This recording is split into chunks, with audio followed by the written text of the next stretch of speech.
जय हिंद सभी को। शुरू किया जाए आज की क्लास। एक आप लोगों से शिकायत है, आप लोग वीडियो तो देख रहे हो पूरा, और पूरा वीडियो देखने के साथ साथ एक खास बात आप ध्यान रखिएगा, वीडियो देखने वालों की जितनी संख्या है उतना लाइक नहीं है। इस पर लाइक तो कम से कम कर दिया करो कि देखते समय आपको ठीक लगा, अच्छा लगा तो उसको लाइक कर दिया करिए। इसके बाद लाइक करने से कोई फर्क नहीं पड़ने वाला, ना हमें ना आपको, किसी को कोई फर्क नहीं पड़ने वाला, लेकिन हमें थोड़ा सा ये लगने लगता है कि नहीं हमने ठीक बताया आपको। चलिए आज की क्लास स्टार्ट करते हैं। कुछ लोगों के दिमाग में ये भी होगा कि कंकाल तंत्र को पढ़ चुके हैं, तो जिन लोगों के दिमाग में ये है कि कंकाल तंत्र पढ़ चुके हैं तो कुछ क्वेश्चन आज उनके लिए हैं, तो जरा बताइएगा क्वेश्चन। अगर नए लगे हैं तो नोट कर लीजिएगा। हमने वैसे कह रखा है कि जितनी भी बार हम कोई टॉपिक, अगर एक टॉपिक हम चौथी बार भी पढ़ाएं तो ये समझ लीजिएगा कुछ ना कुछ उसमें नया मिलेगा आपको। चलिए स्टार्ट करते हैं। हम लोग पढ़ रहे थे लास्ट टर्न पे कंकाल तंत्र। कंकाल तंत्र का टॉपिक यानी ह्यूमन स्केलेटन सिस्टम के बारे में पढ़ रहे थे हम लोग। देखिए ह्यूमन स्केलेटन सिस्टम यानी कि स्केलेटन सिस्टम के संबंध में आप सबको पता है, इसमें मुख्य रूप से हम लोगों को पढ़ना होता है हड्डी के बारे में। और हड्डी के बारे में जब हम लोग पढ़ रहे होते हैं तो दो तीन मुख्य बातें जैसे कि हमने कल आपको बता रखी थी। तो यहाँ से आज थोड़ा सा कुछ क्वेश्चन के पॉइंट भी देख लेते हैं। जैसे एक क्वेश्चन बनता है कि कंकाल तंत्र के अध्ययन को क्या कहा जाता है, तो हमने आपको बताया था इसका अध्ययन क्या कहलाता है, तो इसका अध्ययन कहलाता है ऑस्टियोलॉजी। ऑस्टियोलॉजी,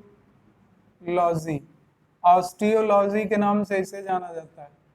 अब यहाँ पर आपको ऑस्टियो पकड़ लेना है और ऑस्टियो के संबंध में आपको सारी चीजें पता हो जाएंगी। जैसे कि हड्डियों की कोशिका जिससे ये बनी होती हैं, इस कोशिका को क्या कहा जाता है, तो कोशिका के बारे में हमने बताया था, इसको कहा जाता है ऑस्टियोब्लास्ट। लेकिन हो सकता है ऑस्टियोब्लास्ट ना दिया हो, ऑस्टियोब्लास्ट की जगह में एक ऑप्शन और दिया जा सकता है, इसे ऑस्टियोसाइट भी कहा जाता है, ऑस्टियोसाइट। तो कंफ्यूज मत होइएगा बिल्कुल भी। इसके बाद अगर आपसे पूछा जाए कि हड्डियों से संबंधित रोग को क्या कहा जाएगा, यानी हड्डियों से संबंधित रोगों के अध्ययन को क्या कहा जाएगा, तो इससे संबंधित, हड्डियों से संबंधित जितने भी रोग होते हैं उन्हें कहा जाता है आर्थोलॉजी। ऑर्थोलॉजी अध्ययन को क्या कहते हैं इंग्लिश में, लॉजी, इसलिए इसका क्या हो जाएगा ऑर्थोलॉजी। इसके बाद अगला एक क्वेश्चन, हम जब आपको रोग से संबंधित टॉपिक पढ़ा रहे थे तो वहां पर हमने आपको बताया था कि हड्डियों की जांच से, हड्डियों की जांच को क्या कहा जाता है, तो हड्डियों की एक जांच होती है, इसको किस नाम से जानते हैं, तो इसे कहा जाता है बीएमडी। अब हम ये आपको पढ़ा चुके थे, बीएमडी का फुल फॉर्म हमें कमेंट बॉक्स पे लिख करके बताइएगा। बीएमडी परीक्षण किससे संबंधित होता है, बीएमडी परीक्षण होता है आपके हड्डियों से संबंधित, यानी इसमें हड्डियों की जांच की जाती है। इसके बाद हड्डियों से संबंधित रोग अगर कोई भी होगा तो उसमें ऑस्टियो वर्ड जुड़ा होता है। जैसे ऑस्टियोपोरोसिस बता चुके हैं रोग के संबंध में, ऑस्टियोपोरोसिस हड्डियों से संबंधित रोग है। जैसे ऑस्टियोमेलेसिया, ये भी हड्डियों से संबंधित रोग है। तो ये सारी चीजें हम लोग पहले भी पढ़ चुके हैं। इसके बाद अब अगली बात आती है, कुछ लोगों के दिमाग में कंफ्यूजन है कि हड्डी किससे मिल करके बनी होती है, तो यहाँ पर हमने बताया था इसमें एक प्रोटीन पाया जाता है। हड्डियों में पाया जाने वाला प्रोटीन कौन सा है, ओसिन प्रोटीन। ओसिन प्रोटीन, हड्डियों में पाया जाने वाला प्रोटीन ओसिन प्रोटीन होता है, भूलने की जरूरत नहीं है। ऑस्टियो ओसिन, ऑस्टियो से ओसिन याद रखिएगा, ऑस्टियो से ओसिन प्रोटीन। तो ओसिन प्रोटीन किससे संबंधित है, हड्डियों से। हड्डियां किससे बनी होती है, इसके साथ साथ और क्या क्या होता है, तो इसमें और होता है आपका कैल्शियम, और होता है इसमें मैग्नीशियम। ये सारी चीजें आप पढ़ चुके थे। कई जगह पर कैल्शियम और फास्फोरस दे देता है, तो उसमें कंफ्यूजन नहीं करना है, कैल्शियम फास्फोरस से ही, कैल्शियम और फास्फोरस भी इसे कहा जा सकता है। लेकिन कैल्शियम और फास्फोरस का आपके मानव शरीर में मुख्य अंग कौन सा बना होता है, या मुख्य भाग कौन सा बना होता है, तो मानव शरीर में जो दांत होते हैं ये मुख्य रूप से कैल्शियम और फास्फोरस के बने होते हैं। याद रखिएगा, ये क्वेश्चन पूछा गया है कि मानव शरीर में दांत किससे मिलकर बने होते हैं? कैल्शियम और फास्फोरस से बने होते हैं, कैल्शियम और फास्फोरस से। चलिए क्वेश्चन कमेंट बॉक्स पे लिख के बताइएगा। कंकाल तंत्र में हमने आपको बताया था कि कंकाल तंत्र कितने प्रकार का होता है? 2 प्रकार का, एक हमने बताया वाय और एक बताया था अंतः कंकाल तंत्र। वाय कंकाल तंत्र और अंतः कंकाल तंत्र, ये हमने आपको पहले भी पढ़ाया है। अब यहाँ पर क्वेश्चन ये बताइएगा कि जो दांत है, दांत ये किसके अंतर्गत आएगा? अंतः में आएगा कि वाय कंकाल तंत्र के अंतर्गत आएगा? जल्दी से बताइएगा कमेंट बॉक्स पे। आप लोग कमेंट नहीं करते हो, पढ़े बैठे हो तो कमेंट करो, नहीं याद आ रहा तो पन्ने पलटाओ। एक चीज याद रखना कि जब परीक्षा आएगी तो पढ़ने का मौका नहीं मिलेगा। और बायो जितने अच्छे तरीके से पढ़ लोगे, इसके बाद इसका वेटेज आपको लगभग हर परीक्षा में मिलने वाला है। इसके बाद हम बायो का प्रैक्टिस सेशन चलाएंगे, वहां पर एक क्वेश्चन का आंसर नहीं कर पाओगे अगर यहाँ पर सही से नहीं पढ़ा, क्योंकि बायो की जो प्रैक्टिस होगी तो बहुत बेहतर तरीके से होने वाली है। नोट कर लीजिएगा इसको जरा ठीक से आप।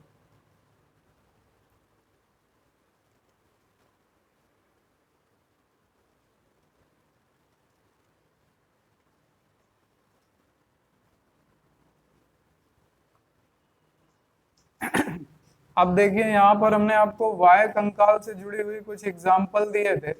वाय कंकाल के रूप में आपने उदाहरण में पढ़ रखा है कि जैसे मानव में क्या पाया जाएगा, तो मानव के नाखून, मानव के आप जैसे बोल सकते हैं बाल, ये किसका उदाहरण है? ये उदाहरण होते हैं आपके वाय कंकाल का। और नाखून और बाल किसके बने होते हैं? कमेंट बॉक्स पे जल्दी, नाखून और बाल किसके बने होते हैं? इसी के साथ जैसे वाय कंकाल का उदाहरण आप लोग ले सकते हो कि वाय कंकाल के रूप में अगर पशुओं में बात करी जाए तो बोला जा सकता है खुर और सींग, ये किसके बने होते हैं? कमेंट बॉक्स पे जल्दी बताइएगा। इसके बाद जैसे तीसरा क्वेश्चन आपसे पूछा जा सकता है कि मछली में जो सल्क होता है, मछली का जो सल्क होता है, ये सल्क भी उदाहरण होता है वाय कंकाल का, ये भी किसका बना होता है? तो ये भी बताइएगा, तीनों के आंसर दीजिएगा जल्दी फटाफट। इसके बाद जैसे कि आपसे पूछा जा सकता है कीटों में, ये क्वेश्चन हम करा चुके हैं, कीटों में वाय कंकाल किसका बना होता है? Most important question, most important question है, कीटों में वाय कंकाल किसका बना होता है? या कीटों का वाय आवरण किसका बना होता है? वाय आवरण का मतलब ये वाय कंकाल से, कीटों का वाय आवरण या कीटों का वाय कंकाल किससे बना होता है? जल्दी कमेंट बॉक्स पे आंसर करिएगा फटाफट, जल्दी जल्दी। ये सब किसके बने होते हैं? दांतों के बारे में हमने बता दिया, दांत किसका बना होता है? कैल्शियम फास्फोरस का। हड्डियां किसकी बनी होती हैं? कैल्शियम या फास्फोरस भी कहा जा सकता है, या ओसिन प्रोटीन कैल्शियम या मैग्नीशियम कहा जा सकता है। मैग्नीशियम के बारे में हमने आपको बताया, हड्डियों में कठोरता का मुख्य कारण उसमें पाया जाने वाला मैग्नीशियम और कैल्शियम के कारण होता है। उपास्थियां लचीली क्यों होती हैं? क्योंकि उसमें मैग्नीशियम और कैल्शियम नहीं पाया जाता। एक अगला क्वेश्चन लिखिएगा, अस्थि, अस्थि और उपास्थि ये किस कंकाल तंत्र का उदाहरण है? एग्जाम्पल ऑप्शन है आपके सामने, अस्थि और उपास्थि किस कंकाल तंत्र का उदाहरण है? वाय का है कि अंतः का है? ऑप्शन ए वाय, ऑप्शन बी अंतः, ऑप्शन सी ए और बी दोनों, और ऑप्शन डी कोई नहीं। बताइए जल्दी कमेंट बॉक्स पे, इसका आंसर दीजिए, इसके बाद इसका आंसर दीजिए, फिर हम आपको सारे आंसर देते हैं जल्दी से। जिन लोगों को ये लग रहा हो कि वो पढ़ चुके हैं वो लोग जल्दी इसका आंसर करें, और जो लोग ऑफलाइन में पढ़ चुके हो फटाफट आंसर दो। देखिए क्वेश्चन सबसे पहले हमने पूछा था आपसे, दांत किस कंकाल तंत्र के अंतर्गत आता है? तो दांत आपका जोड़ा जाता है वाय कंकाल तंत्र के अंतर्गत। दांत किसका उदाहरण है? दांत किसका उदाहरण है? दांत एक्सोस्केलेटन सिस्टम का उदाहरण है, यानी वाय कंकाल तंत्र का उदाहरण है। जल्दी नोट कर लेना, दांत किसका उदाहरण है? वाय कंकाल तंत्र का उदाहरण होता है। अगला क्वेश्चन जैसे आपसे पूछा गया, नाखून और बाल किसके बने होते हैं? ये बने होते हैं केराटिन प्रोटीन के। नोट कर लीजिएगा, दांत, बाल और नाखून बने होते हैं केराटिन प्रोटीन के। खुर और सींग बने होते हैं ये भी केराटिन प्रोटीन के। मछली का सल्क बना होता है केराटिन प्रोटीन का। जब प्रैक्टिस कराएं तो किसी का गलत नहीं होना चाहिए। आपका एनटीपीसी, आरआरबी या जो भी परीक्षा हो, अगर ये क्वेश्चन गलत कराए तो फिर मेरा पढ़ाना बेकार हो जाएगा। जल्दी जल्दी नोट करिएगा। इस समय लॉकडाउन के टाइम में भी आपकी पढ़ाई किसी भी तरीके से प्रभावित ना हो, इसलिए हम ऑनलाइन आकर के पढ़ा रहे हैं। जल्दी जल्दी नोट करिएगा। नाखून, बाल केराटिन प्रोटीन, खुर सींग केराटिन प्रोटीन, मछली ये भी बना होता है, मछली का सल्क भी केराटिन प्रोटीन। अगला क्वेश्चन, मोस्ट इंपोर्टेंट क्वेश्चन, कीटों का बाह्य आवरण किसका बना होता है? जल्दी बताइएगा। इसका सही आंसर है काइटिन का। काइटिन, काइटिन का बना होता है। याद रखिएगा, मोस्ट इंपॉर्टेंट क्वेश्चन है ये। कीटों का बाह्य आवरण या कीटों में का बाह्य कंकाल किसका बना होता है? नोट कर लीजिएगा जल्दी से, काइटिन प्रोटीन का, फटाफट। इसके बाद अगला क्वेश्चन जैसे हमने आपसे पूछा था, इसका फुल फॉर्म क्या है बीएमडी का? ये हम नहीं बताएंगे, आप कमेंट बॉक्स पे कमेंट करिएगा, वहीं पर हम आपको लिख करके बताएंगे। देखेंगे कितने लोग पढ़ रहे हैं कि सिर्फ जो है पढ़ ही रहे हो। इसलिए अगला अगला क्वेश्चन हमने पूछा, अस्थि और उपास्थि किस कंकाल तंत्र का उदाहरण है? अस्थि और उपास्थि दोनों ही अंतः कंकाल तंत्र का उदाहरण होता है। दोनों ही अंतः कंकाल तंत्र का उदाहरण होता है। तो इसका आंसर क्या होगा? बी। जल्दी नोट कर लीजिए कि अस्थि और उपास्थि दोनों ही अंतः कंकाल तंत्र के उदाहरण हैं। नोट करिएगा जल्दी, फिर हम इसको बोर्ड को रफ कर दें।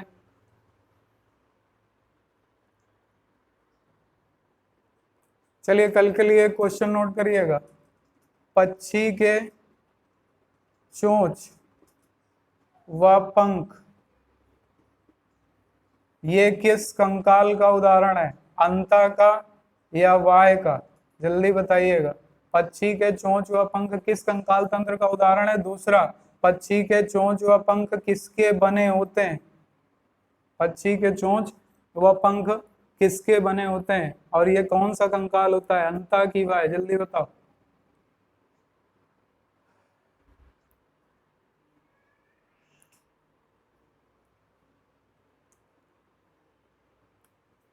चलिए हम बताते हैं, ये वाय कंकाल का उदाहरण होते हैं पक्षी के चोंच व पंख। चोंच व पंख दोनों ही वाय कंकाल का उदाहरण है और ये भी बने होते हैं किसके? केराटिन के। नोट करिएगा जल्दी, ये भी बने होते हैं केराटिन के, उदाहरण है वाय कंकाल का। आप एक जगह नोट करते जाइएगा, ये सब वाय के हैं। अंतः का उदाहरण होता है सिर्फ अस्थि और उपास्थि। अस्थि और उपास्थि ये किसमें पाया जाता है? ये स्तनधारियों में पाया जाता है। जल्दी नोट करिएगा। अभी स्तनधारियों के संबंध में भी बात करेंगे कि कौन से ऐसे स्तनधारी हैं जिनमें अस्थि नहीं पाई जाती। जल्दी नोट करिएगा, लेकिन वो स्तनधारी होते हैं। स्तनधारियों के कितने वर्ग होते हैं? स्तनधारी का कौन सा ऐसा वर्ग है जिसमें अस्थि नहीं पाई जाती? अभी सब बात करने वाले हैं, जल्दी नोट करिए।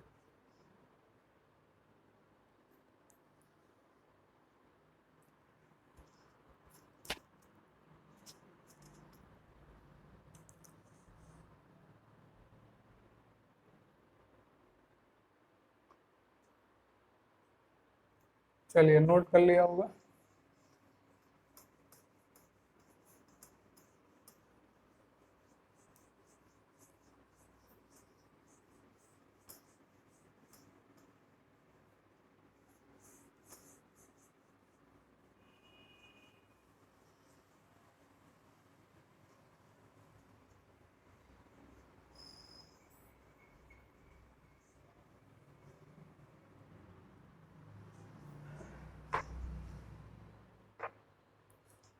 इसके बाद कल हम लोगों ने और क्या पढ़ा था? तो कल हम लोगों ने और ये पढ़ा था कि कंकाल तंत्र मुख्य रूप से आपका कंकाल तंत्र जो होता है वो कितने प्रकार की हड्डियों के अंतर्गत आता है? तो ये 2 प्रकार की हड्डियों के अंतर्गत आता है। यानी कंकाल तंत्र में कितनी प्रकार की हड्डियां पाई जाती हैं?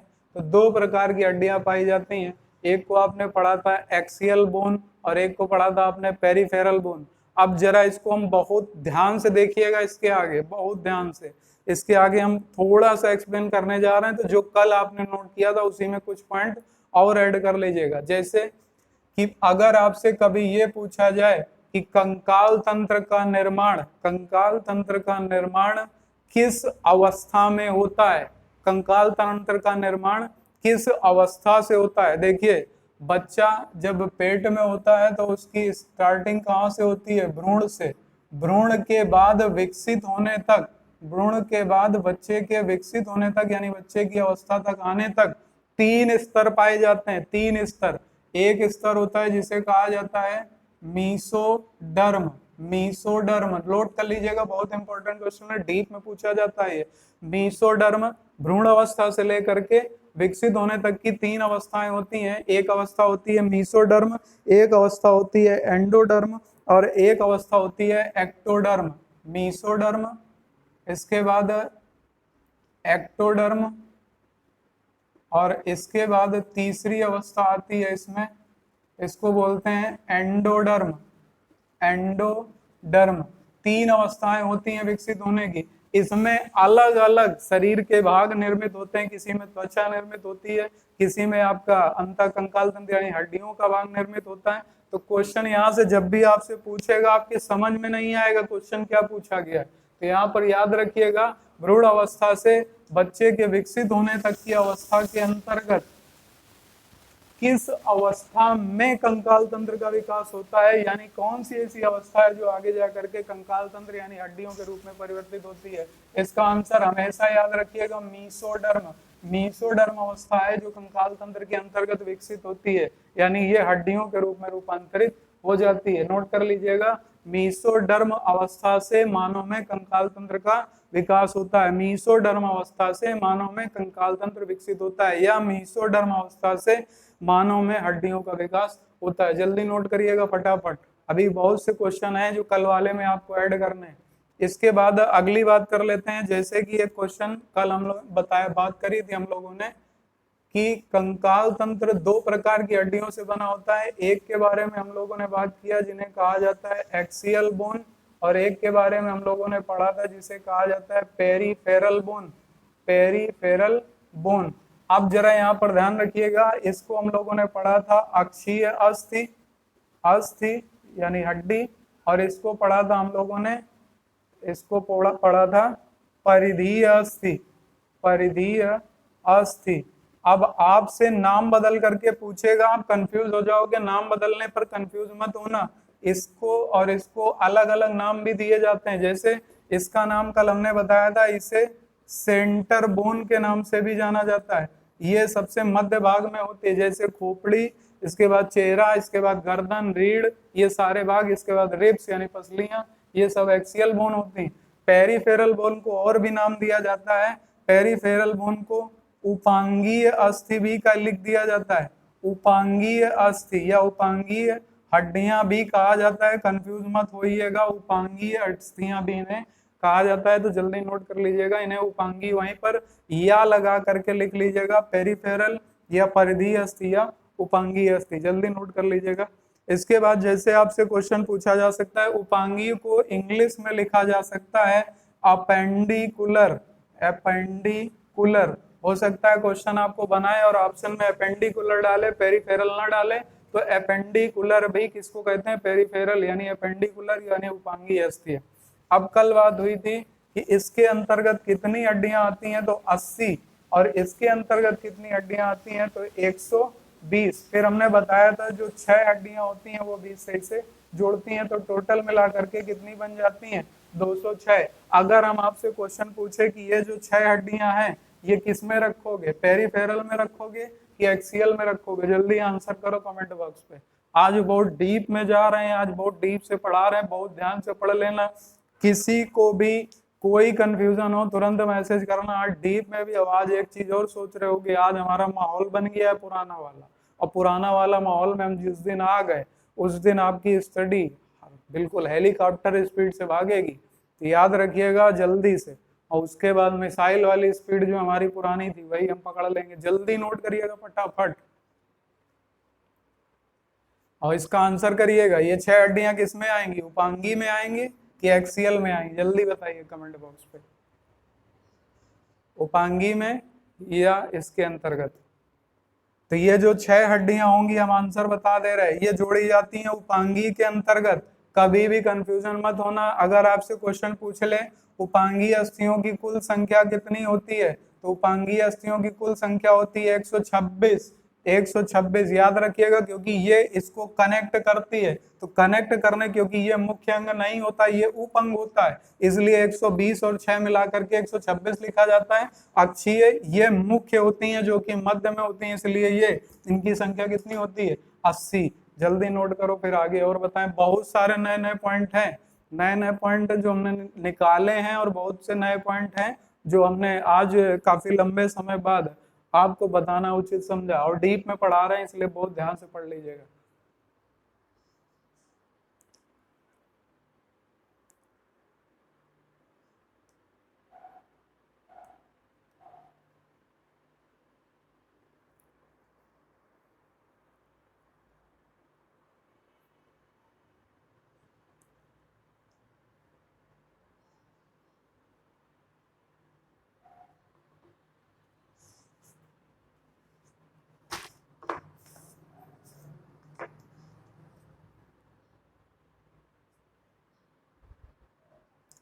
नोट कर लिया?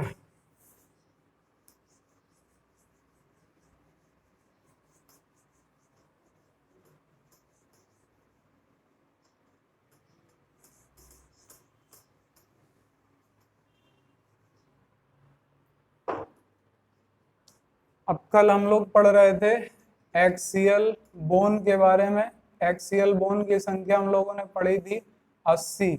इसको हम लोगों ने किस तरीके से गिना था, जैसे खोपड़ी, खोपड़ी में कुल कितनी अस्थियां होती हैं, तो खोपड़ी में जल्दी से बताइए, कल बताया था खोपड़ी में होती हैं आपकी 28।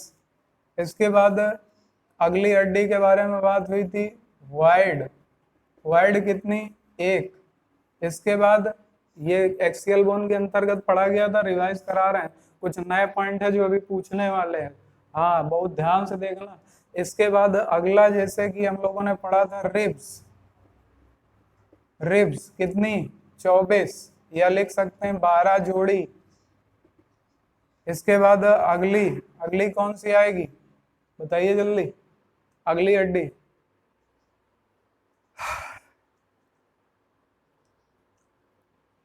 रिब्स जोड़ोगे नहीं तो ये कौन सी आएगी, स्टर्नम। स्टर्नम कितनी 1, जोड़ो जरा कितनी हो गई, कितनी हुई,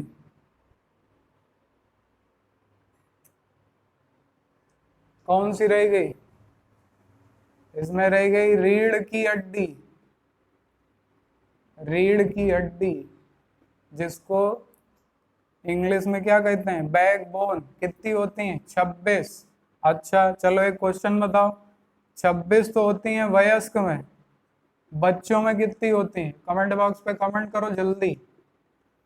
यदि पसलियों की संख्या एक वयस्क मनुष्य में 26 होती है तो बच्चों में कितनी होती है, और कौन सी जो बच्चों में होती हैं ये किस अवस्था में जाकर के विकसित हो जाती है, जल्दी बताइएगा। क्वेश्चन है रीढ़ की हड्डी में वयस्क में 26 हड्डियां होती हैं, यानी 26 कशेरुकाएं होती हैं, क्योंकि कशेरुक कहा जाता है, क्योंकि मानव कौन सा है, कशेरुक प्राणी है। तो बताइएगा बच्चों में कितनी होती है, जल्दी कमेंट करिए। अच्छा जोड़ तो लो, जोड़ लो 25 28 एक 29 एक 30, 30 और 20 कितनी 50, 6 56 और 24 80। नोट कर लीजिए जल्दी। कई जगह क्वेश्चन ध्यान रखना, एक चीज और याद रखिएगा, कई बार ऐसा होता है पेपर में कि आपसे डायरेक्ट खोपड़ी के बारे में ना पूछ करके आपसे पूछ सकता है सिर में कितनी हड्डियां होती हैं। तो सिर में कई बार ये वाइड को भी काउंट कर लिया जाता है, तो अगर 28 ऑप्शन ना हो तो 29 होगा ऑप्शन, कंफ्यूज मत होना, 29 होगा ऑप्शन। और कई बार ऐसा भी होता है ना 28 होता है ना 29 होता है, 22 होता है, तो कौन सी हट जाती है बताओ जरा, ना 28 होगा ना 29 होगा। अगर 28 होगा तो 29 नहीं होगा, 29 होगा तो 28 नहीं होगा, इन दो में एक ऑप्शन होंगे। और कई बार दोनों नहीं होंगे, 22 होंगे तो चौंधिया आ जाओगे, पंखा के पर गिनने लग जाओगे तुरंत। तो 22 होंगे तो 22 होंगे, तो कौन सी हट जाएगी, तो यहाँ पर हट जाती है कान की, कान की जो 6 होती हैं ये हटा दो जरा, 28 में कितनी बची 22। तो नोट रखिए, दिमाग में रखिएगा, अगर 28 29 ना हो तो 22 लगाइएगा, तभी आप जा करके 50 लड़कों, अगर आप 50 लड़कों की परीक्षा में बैठे हैं तो अगर 49 करेंगे तो आप 50वें लड़के होगे जो सिलेक्शन लोगे। जल्दी से फटाफट नोट कर लीजिएगा जल्दी से। आगे हम एक्सप्लेन करें, कल शायद हमने खोपड़ी के बारे में एक्सप्लेन कर दिया था, एक बार उससे कुछ क्वेश्चन है वो पूछ लेते हैं, फिर देखते हैं आगे आपका।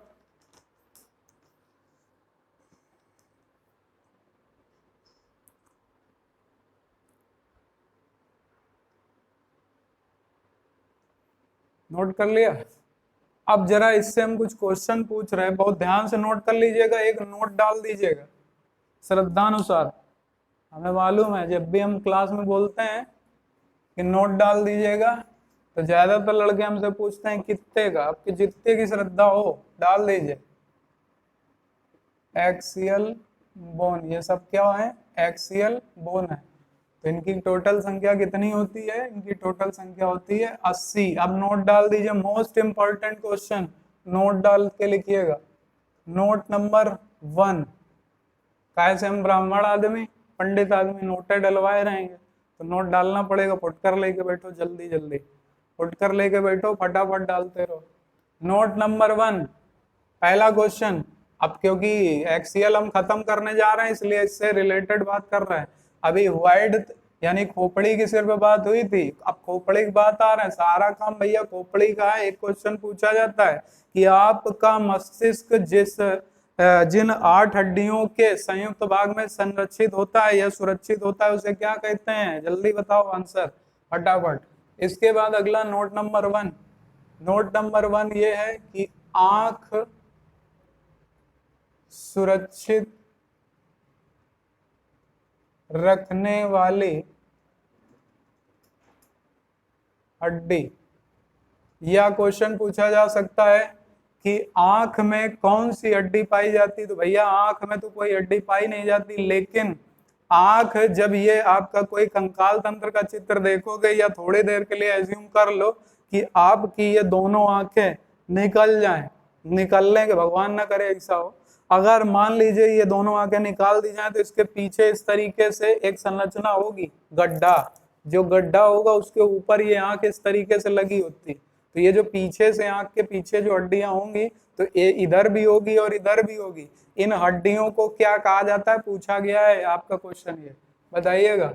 आंख के पीछे या आंख को सुरक्षित रखने वाली हड्डी को क्या कहा जाता है? ज्यादा परेशान होने की जरूरत नहीं, इसको कहा जाता है लैक्रीमल अस्थि। लैक्रीमल अस्थि के नाम से जाना जाता है। अब यहीं से क्वेश्चन आपके दिमाग में तुरंत क्लिक कर जाना चाहिए कि आंखों में अश्रु का स्राव किस ग्रंथि से होता है? आंखों में अश्रु का स्राव किस ग्रंथि से होता है? जल्दी कमेंट बॉक्स पे बता चुके हैं। Lacrimal, lacrimal gland, lacrimal gland या ग्रंथि, क्योंकि जो भी लिक्विड स्रावित होगा वो तो ग्रंथि से होगा ना, हड्डी तो स्थिर रहेगा। अगर आपसे पूछे आंख सुरक्षित रखने वाली अस्थि यानी हड्डी तो लैक्रीमल, और अगर पूछे ग्रंथि तो लैक्रीमल ग्रंथि से अश्रु का स्राव होता है। कई बार क्वेश्चन पूछा गया आंखों से अश्रु का स्राव किस ग्रंथि से होता है? लैक्रीमल से। जल्दी नोट करो, आज बहुत क्वेश्चन लाए जड़ियल जड़ियल जड़ियल क्वेश्चन है भैया, नोट करे रहो जल्दी जल्दी फटाफट। चलिए अगला क्वेश्चन, अगला क्वेश्चन आपसे फिर है तालू की अस्थि को क्या कहा जाता है? क्वेश्चन नंबर 2, तालू की अस्थि को क्या कहा जाता है? तालू की अस्थि को क्या कहा जाता है? जल्दी से कमेंट करो।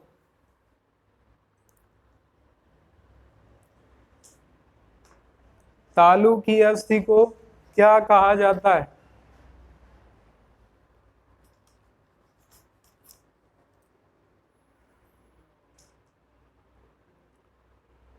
अगला क्वेश्चन, जबड़े की अस्थि को क्या कहा जाता है? जबड़े की अस्थि को क्या कहा जाता है? सब हड्डियों से संबंधित क्वेश्चन है। तालू की अस्थि को कहा जाता है पैलेंटाइन। Palatine, palatine. तालू की अस्थि, तालू की अस्थि, पैलेंटाइन। जबड़े की अस्थि बताओ। अब जबड़े की अस्थि एक तो होगी नहीं, जबड़े की अस्थि होंगी दो, एक होगी ऊपर और एक होगी नीचे। तो ऊपर और नीचे, ऊपर और नीचे दोनों को अलग अलग नाम दिया जाता है। तो ऊपर वाले को क्या कहेंगे जरा बताइएगा जल्दी। ऊपर वाले जबड़े की अस्थि को कहा जाता है मैक्सिला। ऊपर वाले जबड़े की अस्थि को कहा जाता है मैक्सिला और नीचे वाले को कहा जाता है मैंडिबल। मैंडिबल, नोट करते जाना जल्दी। ये सब ऐसे क्वेश्चन है जो ढूंढते रह जाओगे, जल्दी जल्दी नोट करते रहो फटाफट। ऑनलाइन का और पेड क्लास का फायदा उठाओ, ये चीजें कोई नहीं पढ़ाता है, जल्दी नोट कर लो। जबड़े की अस्थि, ऊपर वाली मैक्सिला, नीचे वाली मैंडिबल। अगर एक बार बायो ठीक से खत्म कर लियो, जिंदगी में कभी दिक्कत नहीं आने वाली, बस रिवाइज करते रहना है। जबड़े की अस्थि, ऊपर वाली मैक्सिला, नीचे वाली मैंडिबल। तालू की अस्थि पैलेंटाइन, वैलेंटाइन ना लिख लेना भैया, पैलेंटाइन है। इसके बाद आंख में, आंख को सुरक्षित रखने वाली अस्थि लैक्रिमल, नोट कर लीजिए जल्दी से।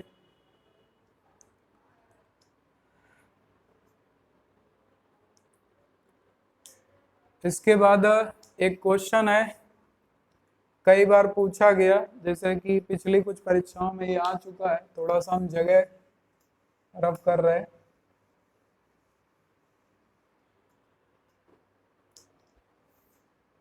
नोट नंबर 4, कान के पर्दे को कहा जाता है, कान के पर्दे को कहा जाता है। ऑप्शन जल्दी बताओ, आंसर करो फटाफट। कान के पर्दे को कहा जाता है,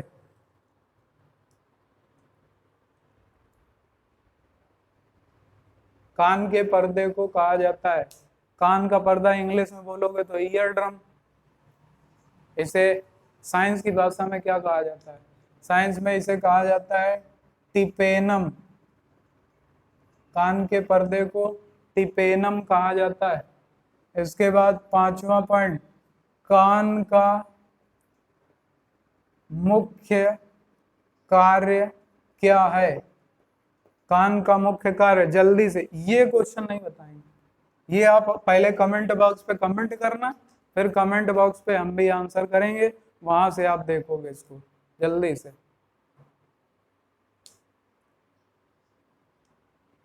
जल्दी से बताइएगा देख के।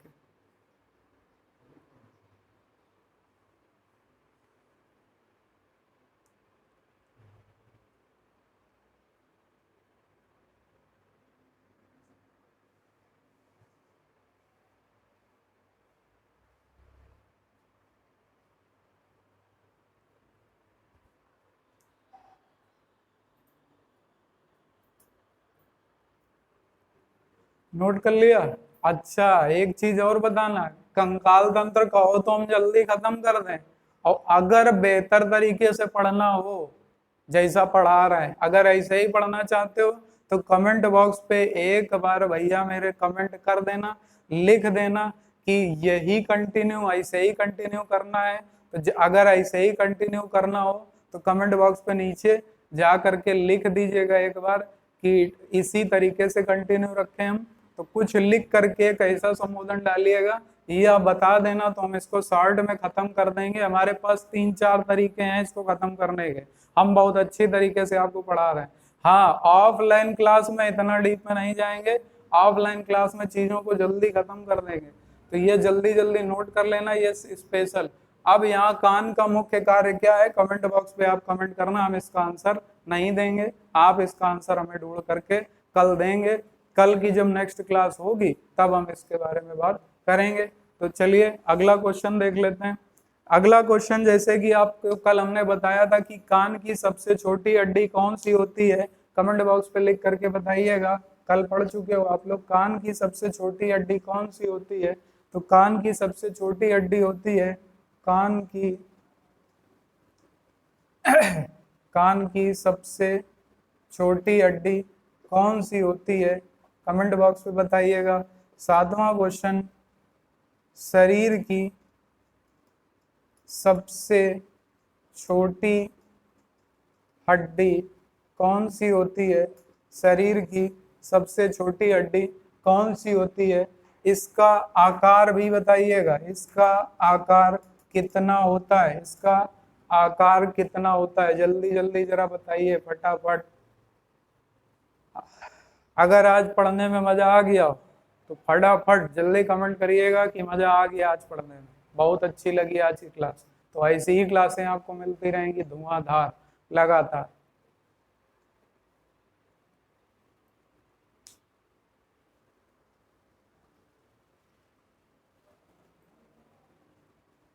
चलिए, नोट कर लिया होगा, अब आगे बढ़ जाते हैं।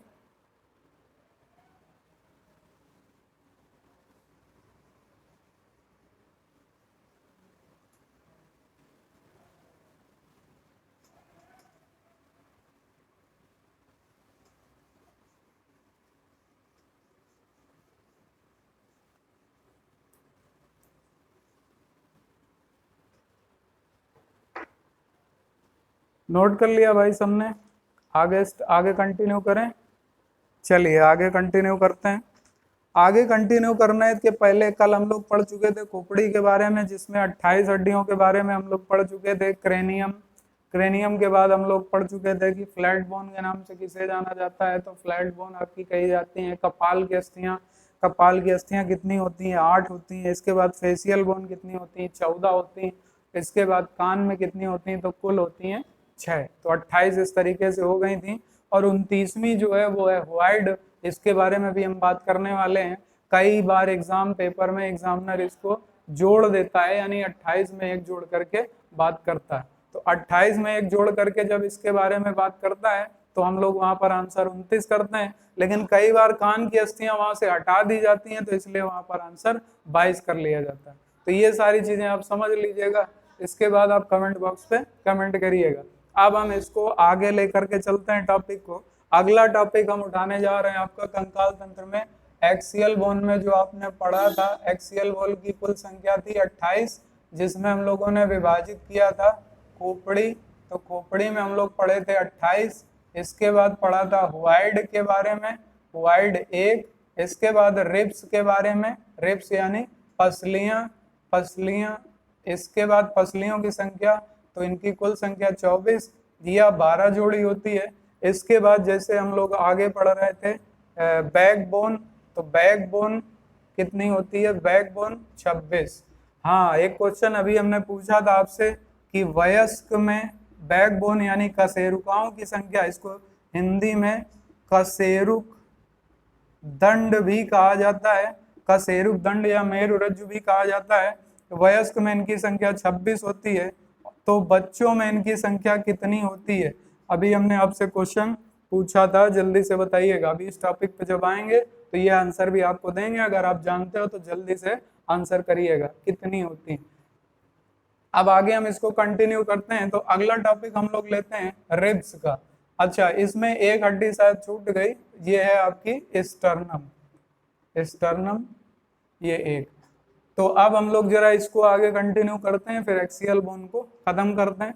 चलिए अगला देखते हैं, हेडिंग डाल दीजिएगा रिब्स, या हिंदी में कहा जाता है पसलियां। रिब्स या पसलियां। पसलियों के बारे में थोड़ा सा पढ़ लेते हैं हम, थोड़ा सा इंक डाल लें।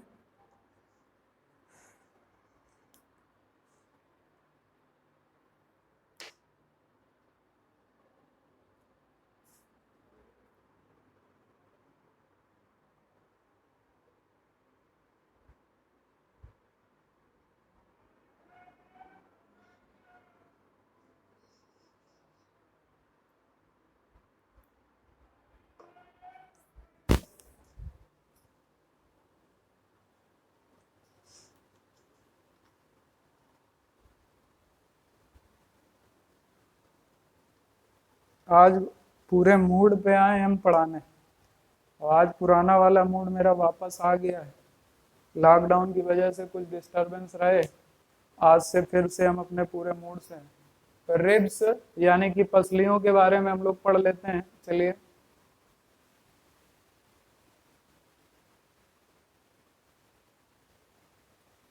अब रिब्स में आपसे इसका क्वेश्चन जब भी पूछा गया, ज्यादातर ये पूछा गया कि रिब्स यानी पसलियों की कुल संख्या कितने जोड़ी होती है, जोड़ी में पूछी जाती है। तो इनकी संख्या 12 जोड़ी होती है।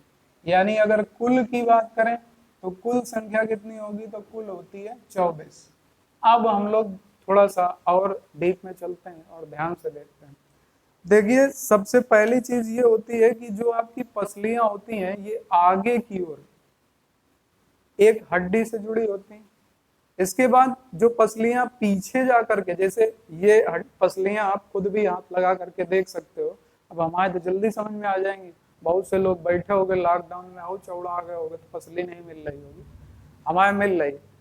जैसे यहाँ पर, यहाँ से ये पसलियां इस तरीके से जुड़ी होती हैं और ये यहाँ से घूम करके जाती हैं और घूम करके जा करके पीछे रीढ़ की हड्डी में जुड़ जाती हैं। तो एक क्वेश्चन बनता है कि जो 12 जोड़ी पसलियां होती हैं ये आगे की ओर जिस हड्डी से जुड़ी होती हैं इसे क्या कहा जाता है, और यह पीछे कहाँ जुड़ती हैं जाकर। तो पहले क्वेश्चन का आंसर लिख लीजिएगा कि जो पसलियां होती हैं ये आगे की ओर जिस हड्डी से जुड़ी होती हैं उसे स्टर्नम कहा जाता है, उसे स्टर्नम कहा जाता है, स्टर्नम कहा जाता है। इसकी संख्या 1 होती है। अब जरा इसको थोड़ा सा ध्यान से देखिएगा।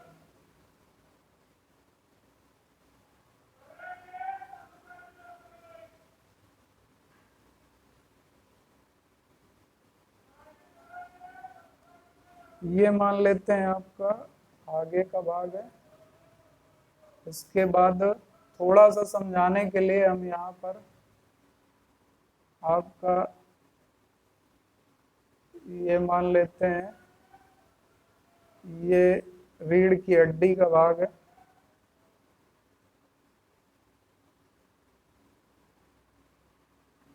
इस तरीके से आपकी रीढ़ की हड्डी आपको दिखाई जाती है।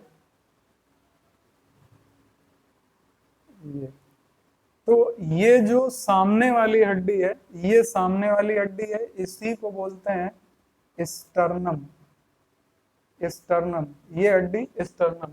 अब जरा ध्यान से समझिएगा, कितनी जोड़ी है, 12 जोड़ी। हम एक साइड से आपको बता रहे हैं, आप दोनों साइड से उसको समझेंगे। देखिए, आगे पसली जुड़ी होती है स्टर्नम से और पीछे जा करके ये जुड़ जाती है रीढ़ की हड्डी से। यानी यहां से एक जाएगी और ये घूम करके पीछे रीढ़ की हड्डी में जुड़ी होती है। तो आगे स्टर्नम से और पीछे कहां पर, बैकबोन यानी कशेरुक में जुड़ी होती है। तो यहां से घूम करके यहां से जुड़ी होती है। तो 1 2 3 4 5 6 7, कितनी हो गई, 1 2 3 4 5 6 7। ये इधर से भी जुड़ी होती हैं और इधर से भी ये घूम करके इस तरीके से जुड़ जाती हैं जाकर के। ये यहाँ से इस तरीके से ये जुड़ी होती हैं, यानी ये ऐसे पूरा जा करके जुड़ी होती हैं। कितनी जोड़नी है, शुरू की कितनी लेनी है, 7। अब ये 7 पसलियां जो होंगी ये आगे स्टर्नम से और पीछे रीढ़ की हड्डी में जुड़ी होती हैं। इसलिए इन 7 पसलियों को, यानी इन 7 पसलियों को, यानी कितनी रिब्स, तो शुरुआत की 1 से लेके 7 रिब्स तक, यानी 7 पसलियों को ट्रू रिब्स, ट्रू रिब्स या सत्य पसलियां कहा जाता है। ट्रू रिब्स या सत्य पसलियां कहा जाता है। तो नोट कर लीजिएगा इसको। इसके बाद एक आपसे कई बार क्वेश्चन पूछा गया, आपसे क्वेश्चन अगर पूछा जाए कि चेस्ट बोन किसे कहा जाता है, चेस्ट बोन, चेस्ट बोन के नाम से इसी को जाना जाता है, स्टर्नम बोन। इसे चेस्ट बोन भी कहा जाता है। तो चेस्ट बोन की संख्या मानव शरीर में कितनी होती है, सिर्फ 1 होती है, जो आगे की ओर जिसमें पसलियां जुड़ी होती हैं और पीछे घूम करके रीढ़ की हड्डी में जुड़ी होती हैं। तो स्टर्नम को ही चेस्ट बोन के नाम से भी जाना जाता है, तो नोट कर लीजिएगा कि वक्ष की हड्डी किसे कहा जाता है या चेस्ट बोन किसे कहा जाता है। तो चेस्ट बोन आपका कहा जाता है इसको स्टर्नम।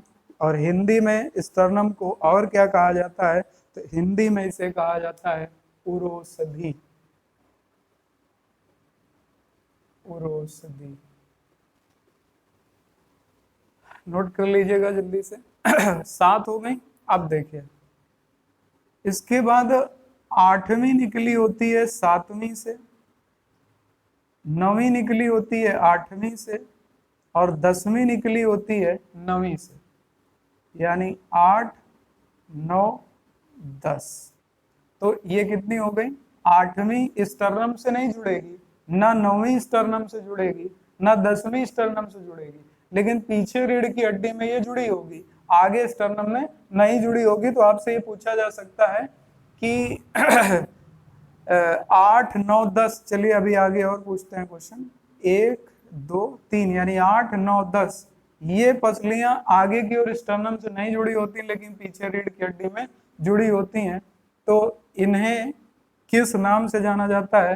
तो इन्हें कहा जाता है फॉल्स रिब या असत्य पसलियां, या कई जगह इन्हें आभासी पसलियां भी लिख देते हैं।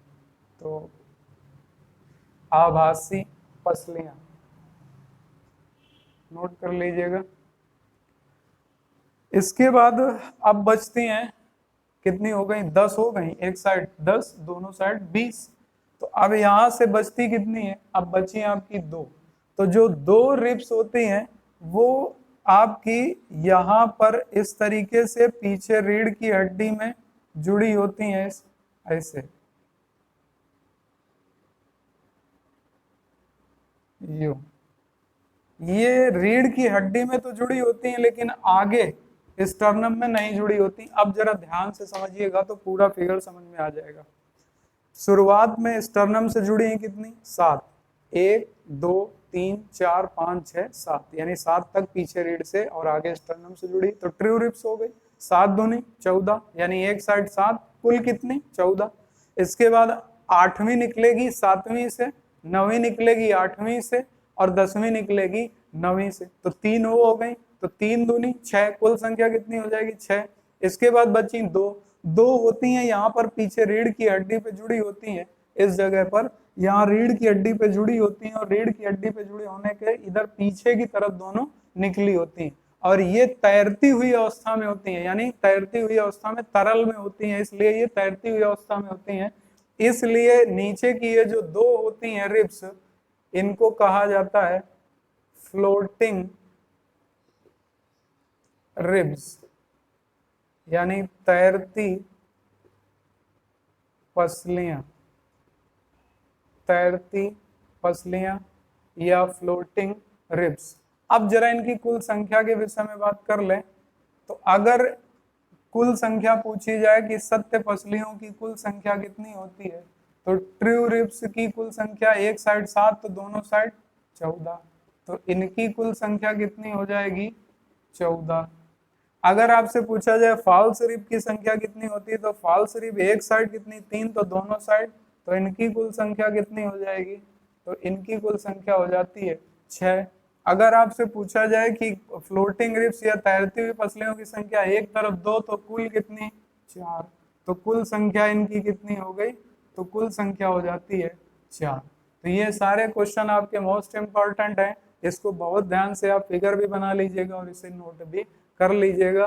फिगर अगर अच्छा ना बने कोई बात नहीं, लेकिन फिगर बनाने से आपको चीजें समझ में अच्छी तरीके से आ जाती हैं। तो उम्मीद है आपको रिब्स तक का टॉपिक बहुत अच्छे से समझ में आया होगा। जल्दी से नोट कर लीजिएगा।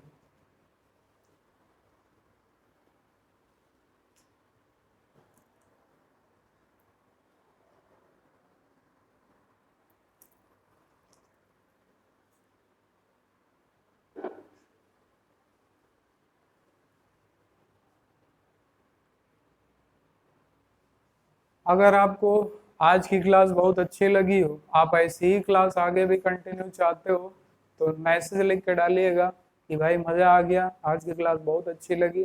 तो कल की क्लास इसी के आगे आपको बहुत बेहतर तरीके से मिलेगी, जैसे आज पढ़ाया है ऐसे ही आप कल भी पढ़ पाओगे। अगर आप चाहते हो कि ये कंकाल तंत्र का टॉपिक हम जल्दी खत्म कर दें, तो भी आप मैसेज कर सकते हो कि इसे हम जल्दी खत्म कर दें।